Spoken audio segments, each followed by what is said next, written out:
From the Sundance Film Festival in Park City, Utah, this is Democracy Now! Well, I was really inspired to write Clemency the morning after Troy Davis was executed. The morning after he was executed, so many of us were sad and frustrated and angry. And I thought, if we're all dealing with these emotions, what must it be like for the people who had to kill him? You know, what is it like for your livelihood to be tied to the taking of human life? As Texas carries out the nation's first execution of the year, we look at Clemency, a new film starring Alfre Woodard that examines the death penalty from the perspective of the executioners as well as the condemned. We'll speak with the film's director, the Nigerian-American writer-director Chinonye Chukwu, then to Always in Season. Lynching for more than a century was the ultimate tool of racial terrorism. It was the way on a continuum of tactics to maintain white supremacy. It was the way to keep black people policing themselves. It was the ultimate terrorism. As we mark the beginning of Black History Month, we turn to a disturbing new documentary looking at lynching in the United States. It centers on the death of Lennon Lacy, a 17-year-old African-American high school student found hanging in 2014 from a swing set in a large white trailer park in North Carolina. We'll speak with Lacy's mother as well as the director, Jacqueline Olive. All that and more coming up.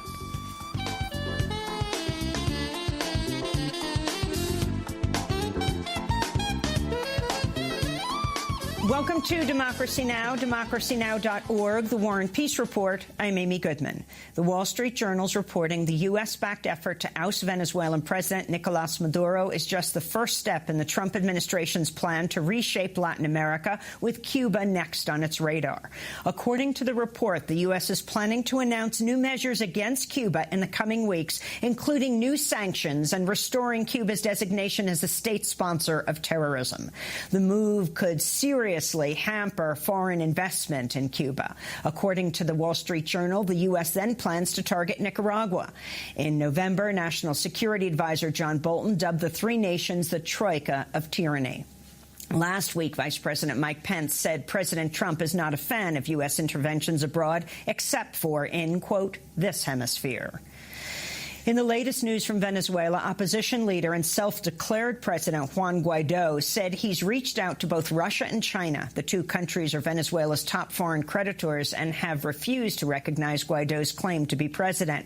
This comes as Reuters is reporting the Maduro government plans to sell gold from central bank vaults to the United Arab Emirates for cash as new sanctions from the U.S. threaten to further cripple Venezuela's economy. There are also reports the Venezuela-owned oil company Citgo is considering filing for bankruptcy. On Thursday, hundreds of workers from the state-owned oil company PDVSA marched in Caracas in support of President Maduro. This is Vice President Delcy Rodriguez addressing the march. All masks have been removed from Donald Trump, President of the United States, from his Vice President, the dislocated Mike Pence, from the National Security Advisor John Bolton. All without exception have said they are coming for the oil of Venezuela. And what is our response? Yankee hands off our oil industry. They will not return to govern Venezuela or come to take our oil. The Trump administration is expected to formally withdraw today from the landmark Intermediate Range Nuclear Forces, or INF, treaty. President Ronald Reagan and former Soviet leader Mikhail Gorbachev signed the treaty in 1987 to ban all nuclear and non-nuclear missiles with short and medium ranges. Critics warn the U.S. withdrawal could spark a new nuclear arms race. The U.S. has accused Russia of non-compliance with the deal. The withdrawal could take effect 6 months after official notice is given. Vermont Independent Senator Bernie Sanders introduced legislation Thursday that would lower the threshold for paying a state tax on inheritance, which is now at $11 million after the passage of the 2017 tax bill. The measure would lower the amount to $3.5 million of assets, after which the estate tax would apply, the same level as in 2009. The change would only affect the richest 0.2% of Americans, and the revenue would help pay for social programs like Medicare for All. The measure comes after other high-profile Democrats introduced their own tax proposals on the wealthiest Americans. Last week, 2020 presidential hopeful Senator Elizabeth Warren proposed her ultra-millionaire tax on the top 0.1%, while fresh-member Congressmember Alexandria Ocasio-Cortez has been advocating for a 70% top marginal tax rate. Senate Majority Leader Mitch McConnell advanced a measure Thursday opposing the withdrawal of U.S. troops from Syria and Afghanistan in a rare challenge to President Trump. The non-binding measure declared the Islamic State is still active and a threat to U.S. interests. It was backed by most Republican senators, while Democrats remain split on the measure, with critics saying it could unnecessarily prolong the wars. With 2 weeks left before another government shutdown deadline, President Trump doubled down on his demand for border wall funding Thursday, dismissing the bipartisan conference committee currently in talks to come up with an agreement that both Trump and Congress will approve before February 15th. He said Republicans on the committee are wasting their time. We've set the stage for what's going to happen on the 15th of February. I don't think they're going to make a deal. I see what's happening. They're all saying, oh, let's do this, but we're not giving one dime for the wall. In turn, House Speaker Nancy Pelosi reiterated there would be no funding for a physical wall and the committee should be allowed to do their work. Meanwhile, freshman progressive Congress members Ayanna Pressley and Alexandria Ocasio-Cortez, Rashida Tlaib and Ilhan Omar wrote a letter calling on their Democratic colleagues to cut, not increase, funding for the Department of Homeland Security as part of any upcoming funding deal. The letter, which is expected to be read on the House floor in the coming week, reads, quote, "The upcoming budget process will be a critical opportunity to take up conversations about reforms to the agency. In the meantime, not another dollar." A federal court in Washington, D.C. found the Syrian government responsible for the 2012 killing of celebrated U.S. war reporter Marie Colvin. Colvin, a reporter for the Sunday Times, died in Homs, Syria, after a direct strike on a building where she was staying with other journalists. The court ordered Syria to pay $300 million in punitive damages. Marie Colvin's family brought the lawsuit against the Syrian government, saying they targeted Colvin hours after she broadcast live from the building on CNN and spoke of indiscriminate shelling by the Assad government. French photojournalist Remy Olchlik also died in the attack. According to the Committee to Protect Journalists, at least 126 journalists have been killed covering the conflict in Syria. In Somalia, a U.S. airstrike killed 24 al-Shabaab fighters Wednesday, according to U.S. military officials. The air raid's the 9th so far this year. The U.S. carried out at least 45 air raids on al-Shabaab targets in 2018. Earlier this month, al-Shabaab militants attacked a hotel in Kenya, resulting in the deaths of at least 21 people, plus 5 assailants. The Environmental Protection Agency is expected to refrain from setting limits on harmful chemicals found in drinking water, raising alarm among public health advocates and some lawmakers. These chemicals are the same as those found in common household products such as Teflon and Scotchgard. Scientists have linked the chemicals to a number of diseases, including cancer. In Boston, a trial is underway against pharmaceutical executives who prosecutors say ran a criminal enterprise by bribing doctors to prescribe a highly addictive fentanyl spray to patients who didn't need it. John Kapoor, the founder of Insys Therapeutics, and 4 other drug executives are accused of organizing fake speaking events to pay and influence doctors. One of the defendants allegedly gave a lap dance to a doctor at a company event in order to persuade him to prescribe the drug. Details have emerged about how the Department of Homeland Security set up a fake college in Michigan as part of an elaborate sting operation to crack down on immigration violations. The website of the University of Farmington claimed to be a nationally accredited business and STEM institution. But in fact, the school did not exist. Earlier this week, 8 student recruiters were indicted for conspiring to help foreign citizens enroll in the fake school in an attempt for them to remain in the country illegally. In addition, immigration agents have arrested about 130 people who attempted to enroll in the school. In Texas, ICE agents have been force-feeding 6 immigrant prisoners who are on hunger strike at an El Paso detention center. Nearly 30 men in total are believed to be participating in the strike. The prisoners are mostly from India and Cuba. They say they're refusing food to protest verbal abuse, lengthy wait times behind bars, and deportation threats from prison guards. Senate Majority Leader Mitch McConnell is openly criticizing a new House bill that would make Election Day a federal holiday. This is a Democrat plan to restore democracy? A brand new week of paid vacation for every federal employee who'd like to hover around while you cast your ballot? A Washington-based, taxpayer-subsidized clearinghouse for political campaign funding? A power grab. In response, New York Senator Kirsten Gillibrand tweeted, "Voting isn't a power grab, it's democracy, and it's literally the entire point of our representative government. And by the way, not only should Election Day be a federal holiday, we need automatic voter registration and universal mail voting, too," she said. The majority of democracies hold general elections on the weekend, while some others, which hold elections on a weekday, have made the day a public holiday.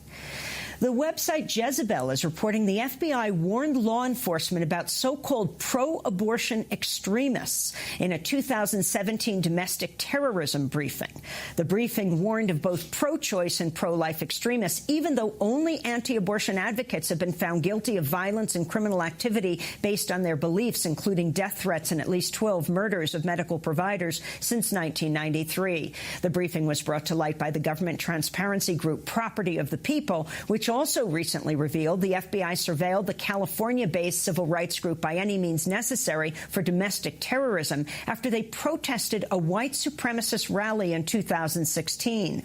Documents revealed language by the FBI portraying the group's members as possible terror threats while saying, quote, the KKK consisted of members that some perceived to be supportive of a white supremacist agenda. In Texas, Catholic leaders identified 286 priests who were accused of sexually abusing children dating back to 1950. The revelation is the latest in the ongoing sexual abuse crisis rocking the Catholic Church. It's not clear if any priests in Texas will be prosecuted. And New Jersey Senator Cory Booker has announced he'll run for president in 2020. Booker was the mayor of Newark before becoming a senator. In the Senate, he's advocated for criminal justice reform and was a co-sponsor of the First Step Act. He also called for legalizing marijuana. Cory Booker has faced criticism from the left for his relationship with the pharmaceutical industry and Wall Street. In 2014, he was the top recipient of Wall Street money, according to the Center for Responsive Politics. In 2017, he announced he would stop taking corporate PAC contributions and has come out in support of Senator Bernie Sanders' Medicare for All plan. And those are some of the headlines. This is Democracy Now!, democracynow.org, The War and Peace Report. I'm Amy Goodman. We're broadcasting from the Sundance Film Festival in Park City, Utah. As the state of Texas this week carried out the nation's first execution of the year, we look at Clemency, a new film starring Alfre Woodard that examines the death penalty from the perspective of the executioners as well as the condemned. Woodard portrays prison warden Bernadine Williams as she prepares to oversee what would be her 12th execution as warden in the aftermath of one that was horribly botched. As her life seems to unravel, Williams for the first time grapples with what it means to be part of a system of state-sanctioned murder as the execution date for Anthony Woods, played by Aldous Hodge, gets closer. The Nigerian-American writer-director, Chinonye Chukwu, says she was inspired to take on the subject after the execution of Troy Anthony Davis, who was put to death by the state of Georgia September 21, 2011.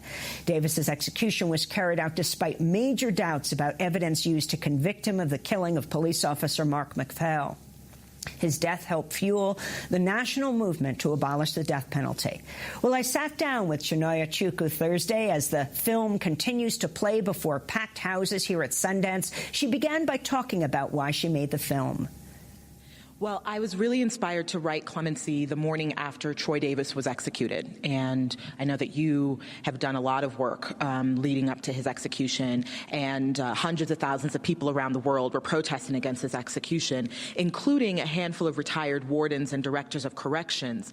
And they band together and they wrote a letter to the governor urging clemency on not just on the grounds of potential innocence, Troy's potential innocence, but also because of the emotional and psychological consequences consequences they knew killing Troy would have on the prison staff sanctioned to do so. So the morning after he was executed, so many of us were sad and frustrated and angry. And I thought, if we're all dealing with these emotions, what must it be like for the people who had to kill him? You know, what is it like for your livelihood to be tied to the taking of human life? And so that was the seed that was planted, and it was a way for me to enter an exploration of humanities that exists between prison walls. Now, interestingly, the prison warden is played by Alfre Woodard, an African-American woman. How typical is it for a woman or an African-American woman to be a warden in this country, a prison warden? It's more typical than you think. The problem is that media doesn't represent a lot of wardens who aren't white men. And so in the state of Ohio, for example, the majority of the wardens there in all the prisons are black women specifically. I only met 1 or 2 male wardens in all the prisons that I visited there. The warden in San Quentin prison, which has the largest death row facility in the country, it was a woman for like 20 years until she retired. So there's a female wardens association as well. So it's a lot more common than people might think. Mm-hmm. Talk about the research you did for this film. I did a deep 4-year dive into the research and advocacy required to tell this story. I started in 2013, where I just did secondary research, where I interviewed a lot of those retired wardens and directors of corrections and death row lawyers and men who were exonerated from death row. I visited prisons and read a lot of books and articles, and that was just scratching the surface. I was living in New York City at the time, and then in 2014, I moved to Ohio and volunteered on a clemency case for a woman named Tyra Patterson, who was serving a life sentence for crimes she didn't commit. And I worked very closely with her legal team and shooting a lot of video testimonials of her and her co-defendants in the prison, and traveling around the country, videotaping national PSA, featuring a lot of advocates and activists, urging the governor to grant Tyra clemency. I volunteered. And she was in? She was in Dayton. She was incarcerated at first in Dayton Correctional Institution, and then she moved to a facility in Cleveland, and she got out over a year ago. And I volunteered with different organizations for a mass clemency appeal for 13 other women who are serving life sentences. I also created a film program in the same prison that Tyra was incarcerated in, where I taught women who are incarcerated to make their own short films and script to screen. I also talked to many, many more lawyers and wardens and family and friends of people who've been directly impacted by incarceration, and activists and organizers and chaplains, and asked them to read drafts of the script, and they marked it up word for word. I had wardens on speed dial, chaplains on speed dial during production who can really make sure I got the details right. We flew out Dr. Alan Alt, who is a very ardent anti-death penalty activist. And I mean, Dr. Alan Alt was the warden of the death row prison where Troy Anthony Davis was executed. Exactly. And he's the one who, among others, appealed to Governor Nathan Deal to vacate the death sentence for Troy. And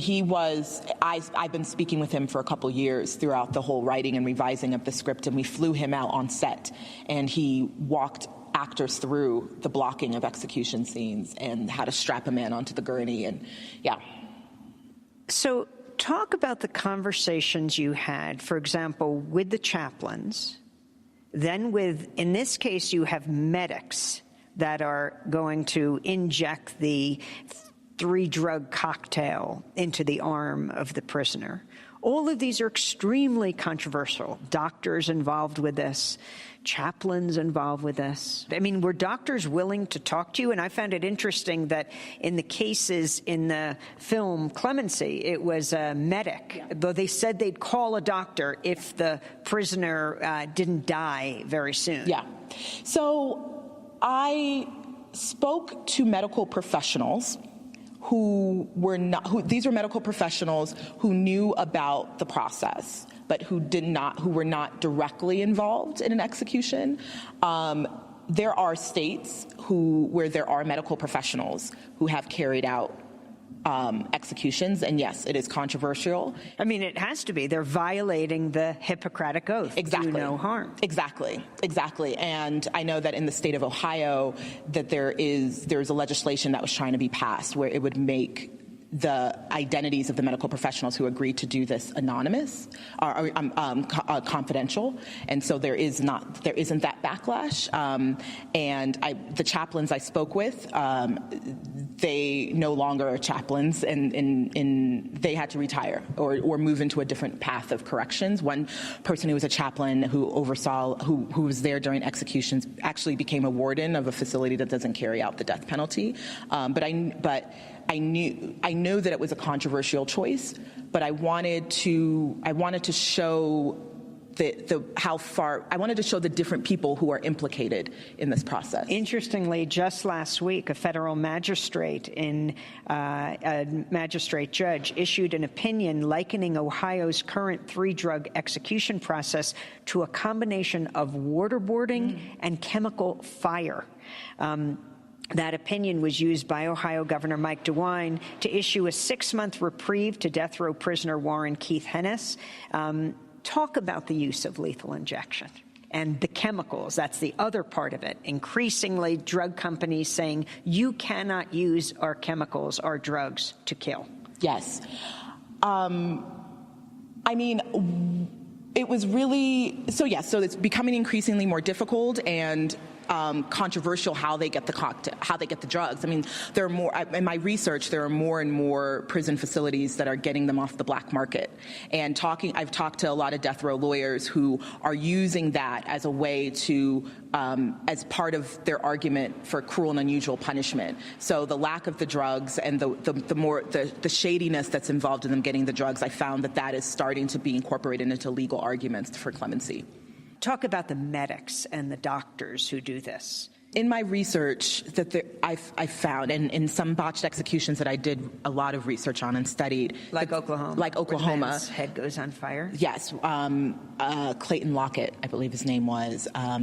And I remember a conversation with Dr. Alan Alt when he was giving me feedback on the script, and he was giving me notes on the opening execution scene. And Dr. Alan Alt, who had consulted on many executions, including in the state of Texas, he said that he was surprised that I had included a medical professional because he had worked in facilities where it was corrections officers that were inserting the needle, and they had corrections officers inserting a needle, non-medical staff, and they would practice on oranges before they stuck the needle leading up to the execution arm. because they practiced many times before the execution. I chose not to include that and have medical personnel because that does happen in some facilities, but I was really struck by that. Clemency Director Chinonye Chukwu will be back with her after break.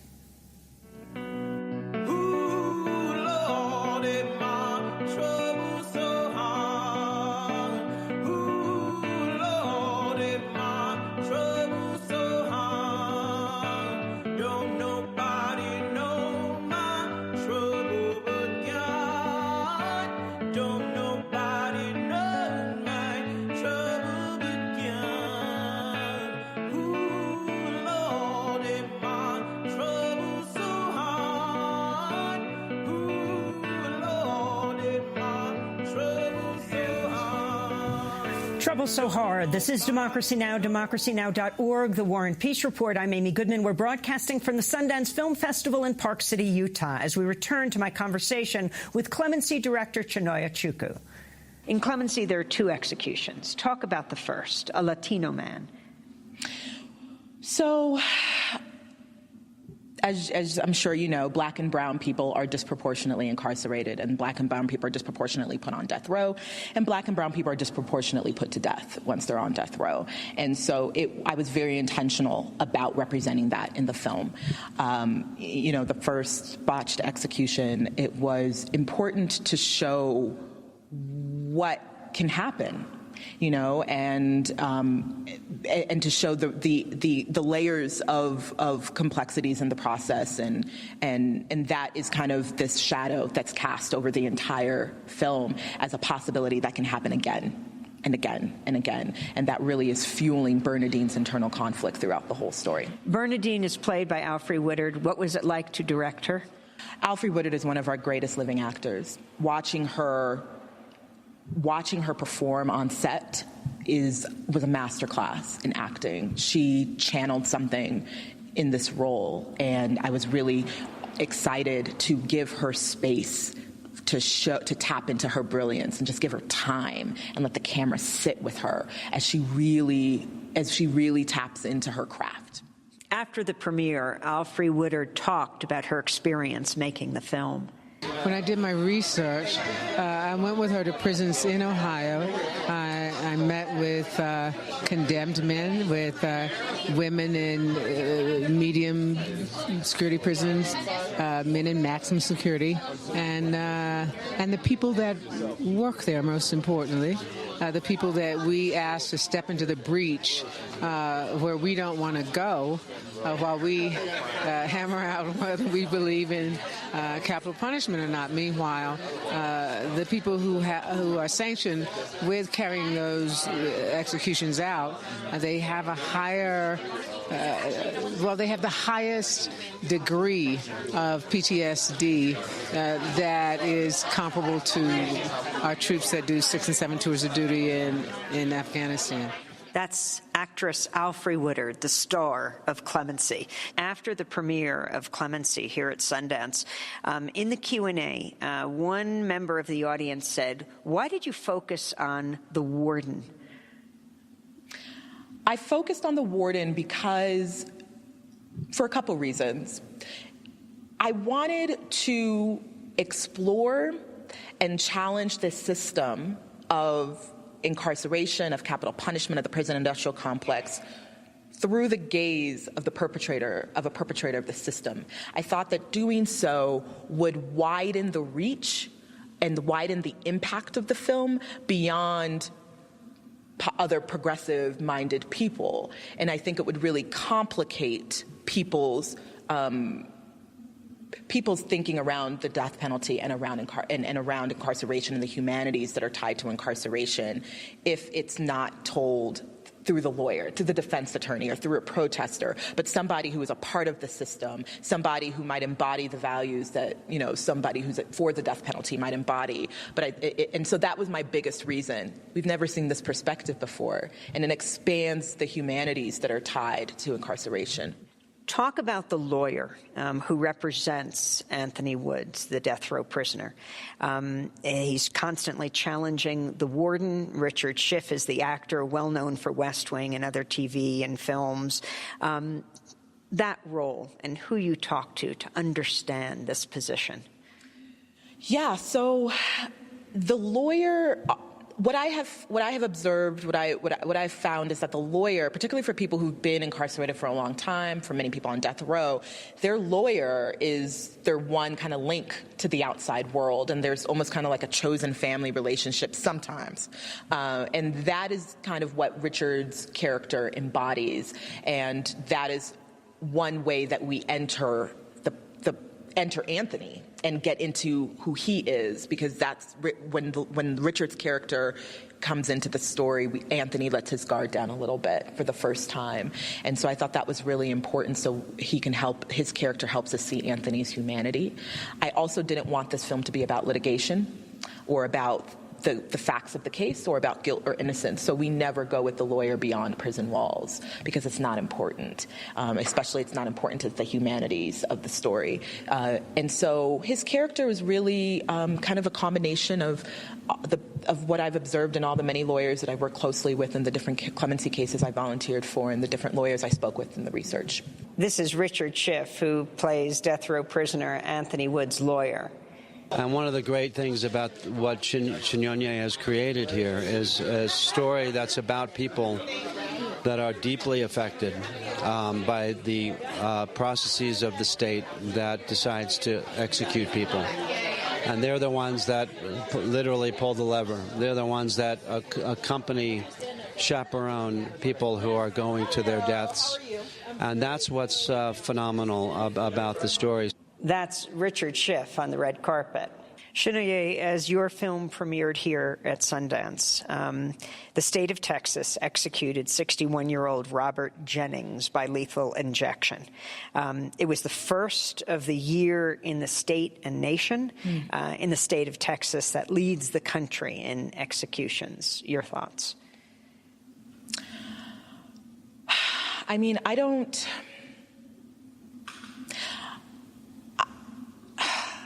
It's hard. I mean, I hope that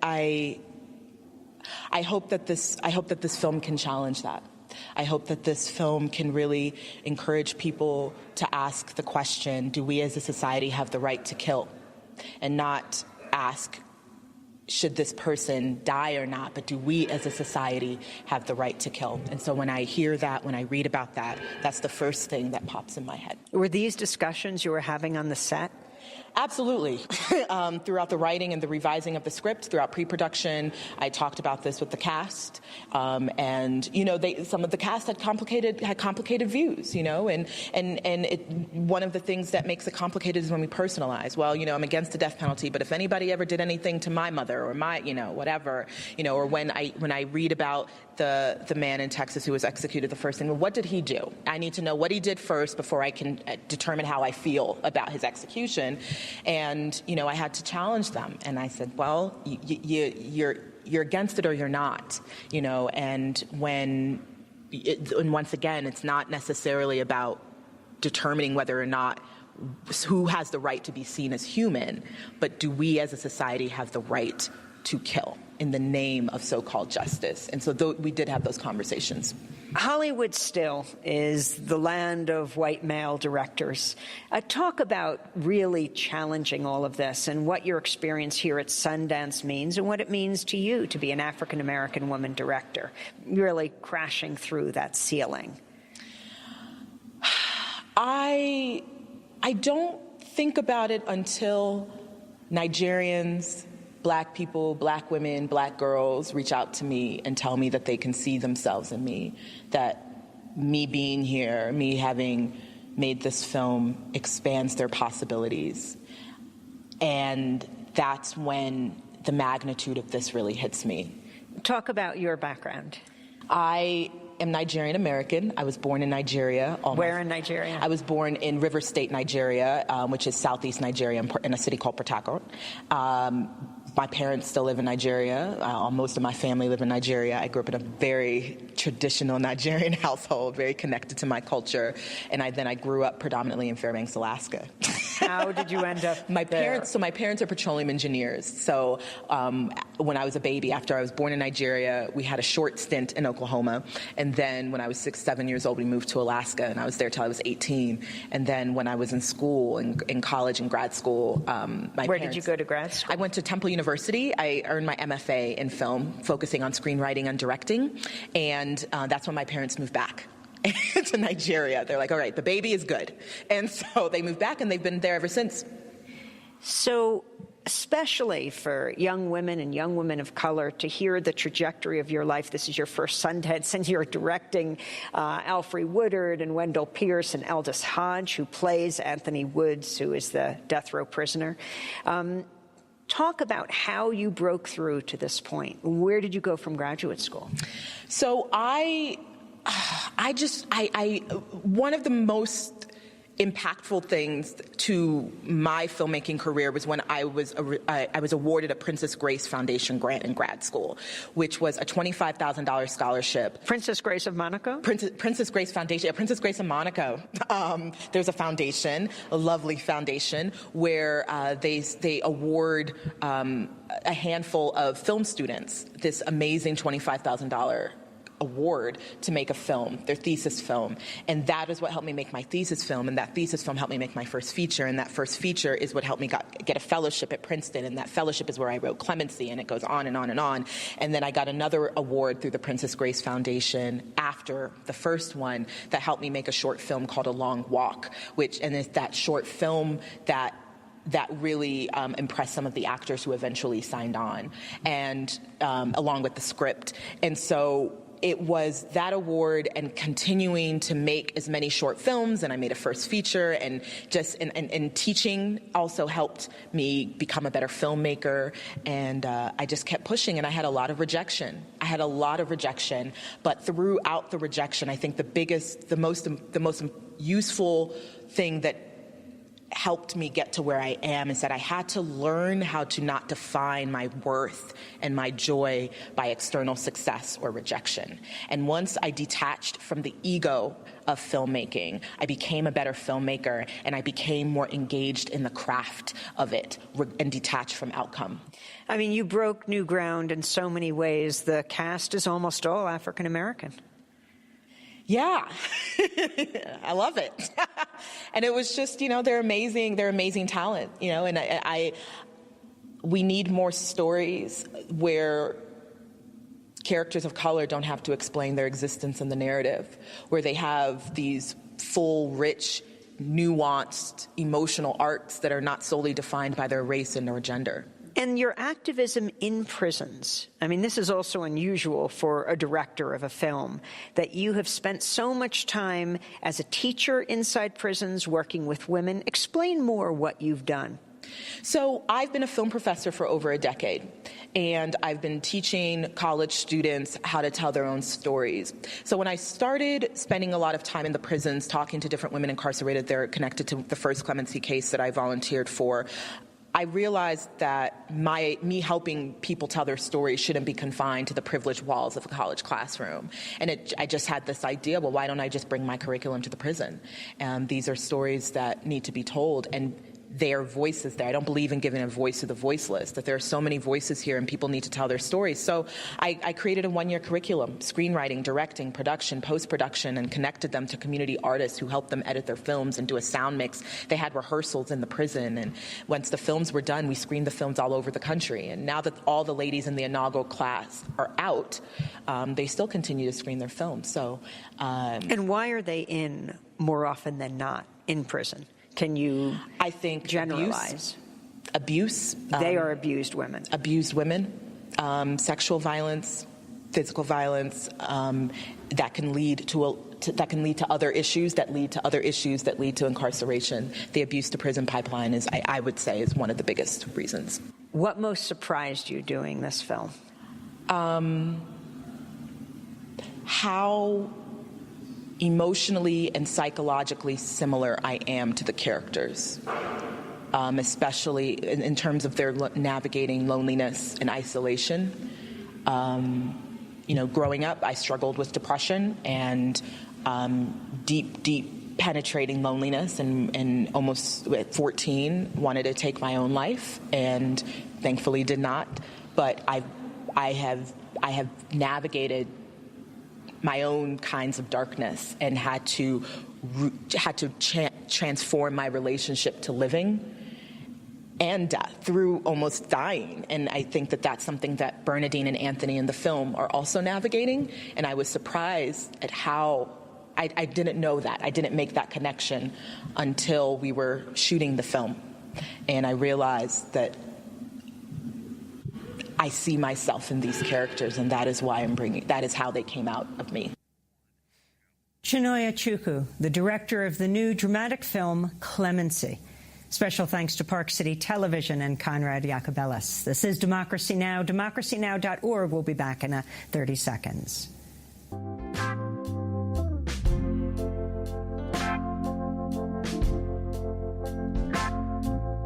This old house might swallow us whole. Begins with our family, and soon it comes round to our soul. We're trying to Layla McCalla, Heavy as Lead, here on Democracy Now!, democracynow.org, The War and Peace Report. I'm Amy Goodman. We're broadcasting from the Sundance Film Festival in Park City, Utah. As we mark the beginning of Black History Month, we turn to a disturbing new documentary that examines lynching in the United States. It's called Always in Season. Among those interviewed in the film, Sherilyn Ifill, director of the NAACP Legal Defense and Educational Fund, and Brian Stevenson, founder of the Equal Justice Initiative, which built the National Memorial for Peace and Justice in Montgomery, Alabama, to remember the more than 4,000 African Americans lynched in the United States. This is an excerpt of Always in Season. I think what most people have a hard time appreciating is if you were black and alive in many parts of this country, the 20th century, you were always at risk. You were always a target. You were always an object to be victimized, to be humiliated, to be taunted, to be sexually exploited, to be killed. And there was no respite. There was never a moment when you were allowed to feel like you can be safe for just a little while. You were always in season.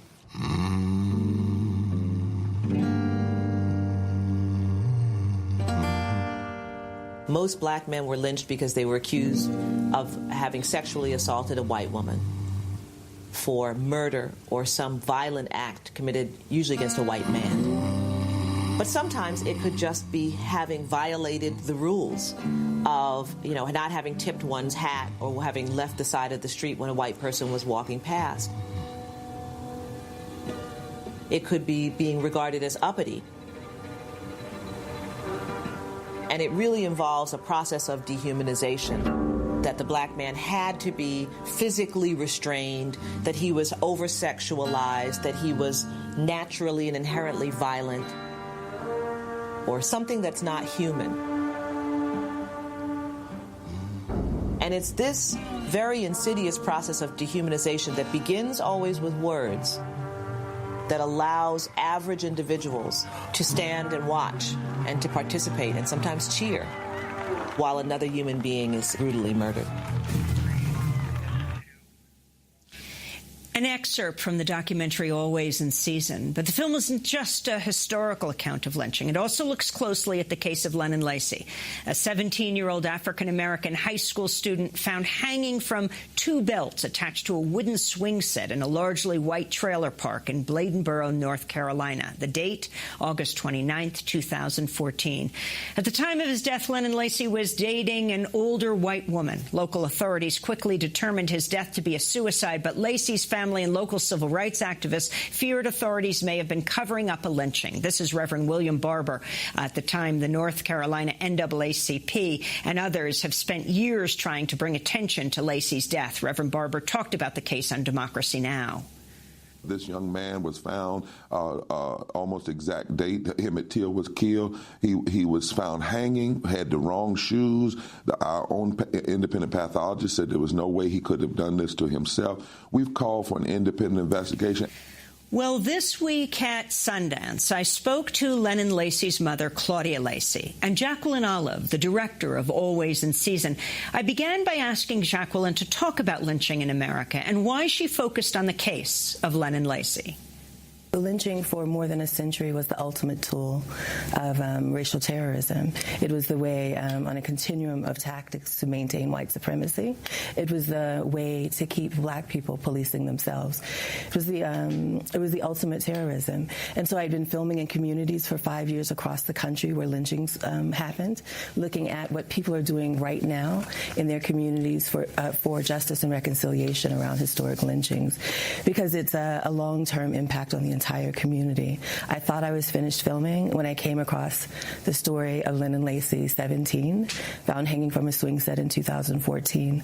My son was 17 at the time, and I couldn't imagine how a mother could deal with so much trauma, and I knew what the community must be going through because of what I had learned from filming over the years. And so tell us the details as you understand them. When it happened in 2014, the time of day, how Lennon's body was discovered. Lennon was found in a trailer park not far from his home, and it was in the morning, so about 7:15 or so in the morning, in the middle of a trailer park surrounded by probably about 200 to 300 feet of trailers surrounding him. And so people were moving from school. It was a school day. It was a Friday, August 29th of 2014. People were moving from school. People were working, doing shift work, going to the local factory, Smithfield, jail, and going about their day. Yet no one saw what happened. There was a 911 call at about 7:15. There's a woman who made that call. Lennon was 240 pounds, and his body was deceased, and so that's heavyweight. The woman who made the 911 call is about 5'2", 5'3", and 125 pounds, and yet somehow she cut him down. She had scissors on her and was able to cut him down. There are all kinds of inconsistencies in what turns out to be evidence in the case, and sadly it turns out to be evidence that was quickly brushed under the rug. Claudia Lacey, talk about that day, and I hate to make you do this, but you have been living this every day since then. How you learned what happened to Lennon? I was on the phone with my sister. A knock came at the door. The police officer, Chris Hunt, which is the sheriff of Bladen County, he said that I need you to come and go with me. And he wouldn't go into detail why. So I got in my vehicle and I followed him over to the trailer park. When I got out of my vehicle, State Bureau investigator introduced himself to me. He said, I need you to see if this is your son that we found. I went inside the EMT and I saw my son's dead body in there. In the ambulance? In the ambulance, yes, ma'am. In the ambulance. And I looked at him and I examined his body like a mother would in disbelief. But it was him. And like I told the State Bureau investigator, whoever did this, it took more than one person to take him down. Because my son was very physical, very healthy. And like I said, he would not have been taken down or do this to himself because he was planning his football game, which was Friday, their first home game of the year for the first school year, and on that day. We had talked about it. He had worked very hard to get his position on the football team. He was hoping to get a college football scholarship. Exactly. That was our plan. Absolutely. Absolutely. What marks did you see on his body? I saw a large abrasion over one of his eyes. And the thing that really puzzled me was that I saw no dirt, no grass, no blood. I saw the tear ducts went down the side of his face, but I didn't see any blood or anything like that. It was so dark in the EMT, I didn't see the marks around his neck, but I felt them because, like I said, I touched his body. And I'm like, this is unusual. And it really was shocking to me. I didn't tell anyone at the time, but I smelled chlorine when I was close, and I got very close. Like a pool? Yes, I really did. And I didn't say anything to anyone about it until later on, because like I said, when I walked onto the scene, they were wrapping up the crime scene tape. The police of Bladen County were. They were, wait a second, they were wrapping it up, meaning taking it away from the swing set? Yes, ma'am. This was within an hour? Yes, ma'am. But I didn't know anything about it until after 12 o'clock. I was not notified because they didn't know who he was until after 12. Before Claudia could identify the body. Absolutely. They were taking down the crime scene tape. Yeah. The coroner that you feature in the film, Jackie, says he knows beyond a shadow of a doubt that Lennon Lacey was murdered. How does he know? So that's the mortician, local mortician who prepared Lennon's body, F.W. Newton. And he prepared Lennon's body. He actually knew Lennon. He had met Lennon for the first time a few days before at his uncle's funeral. And F.W. Newton, in addition to talking about the bruises on his arm, on his forearm, that indicated that he might have been in a fight as opposed to on the back of his arm or the top of his arm. There were many things that made him think that Lennon had been murdered, and he was convinced that people would see that and was really shocked that it had gone all the way to the medical examiner's office with the assumption that it was still holding the assumption that it was suicide. And I want to point out, too, that the interview with F.W. Newton was the only official interview that we got. We tried to interview the medical examiner, tried to interview the coroner, the DA, the chief of police, and no one would talk. And so the only person who talked was? The mortician, F.W. Newton. Why wouldn't the others speak? I don't know the motivation, but they declined an interview. When did they start saying suicide?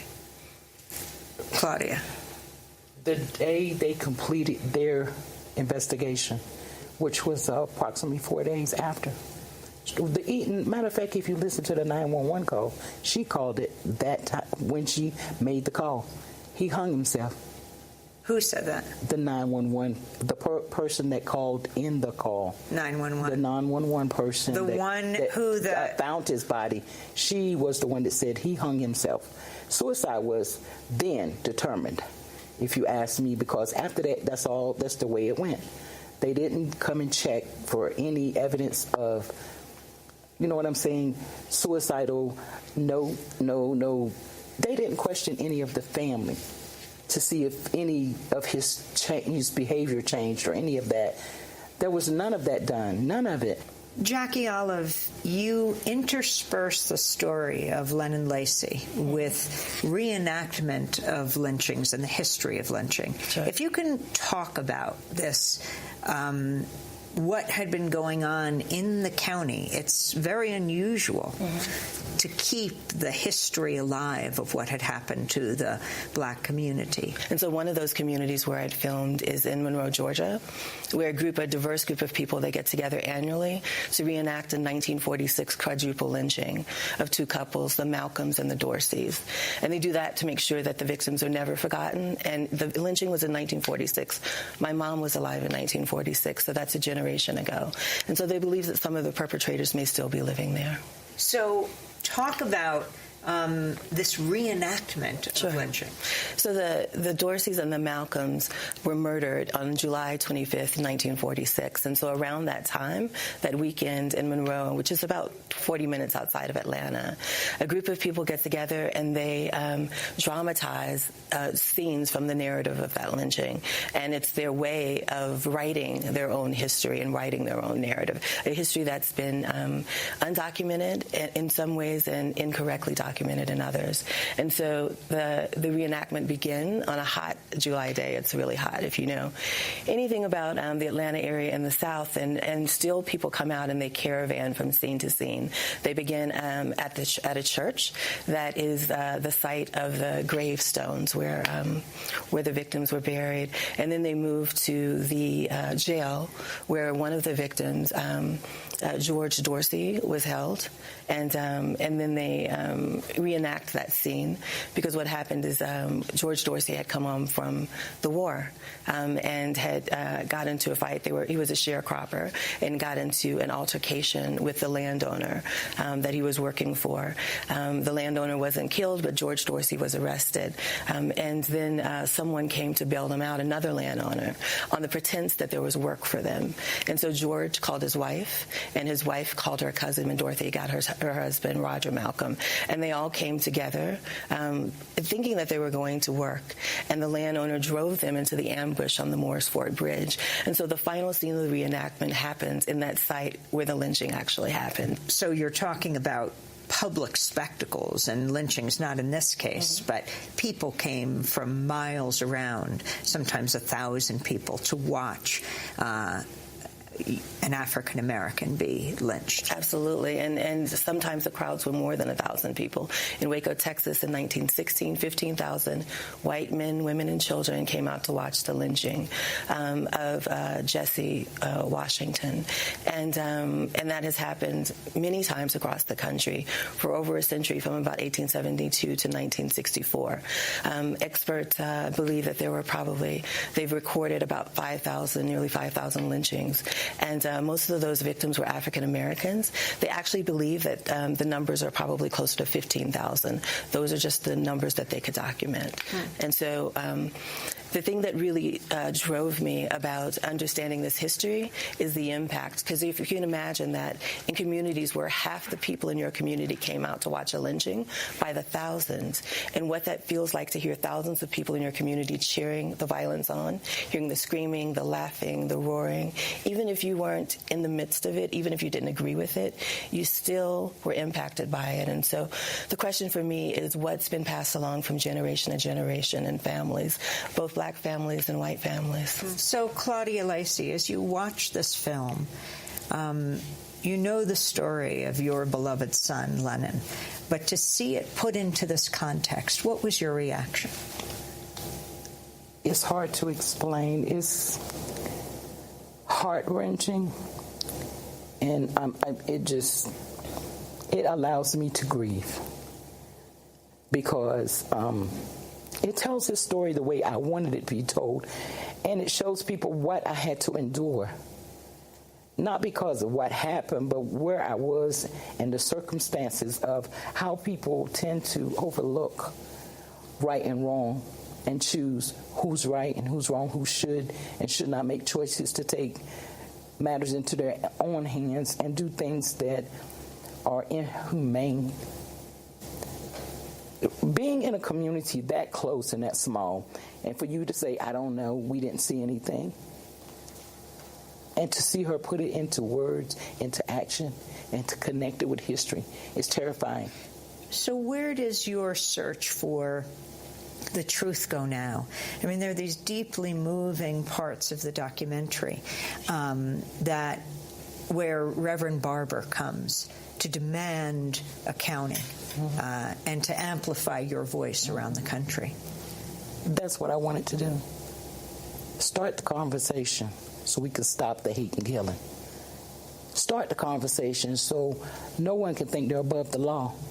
Start the conversation so that when you have a job to do it regardless of color, creed, your circumstances, whatever happened, but it needs to be done in a professional manner at all times, regardless of your social status.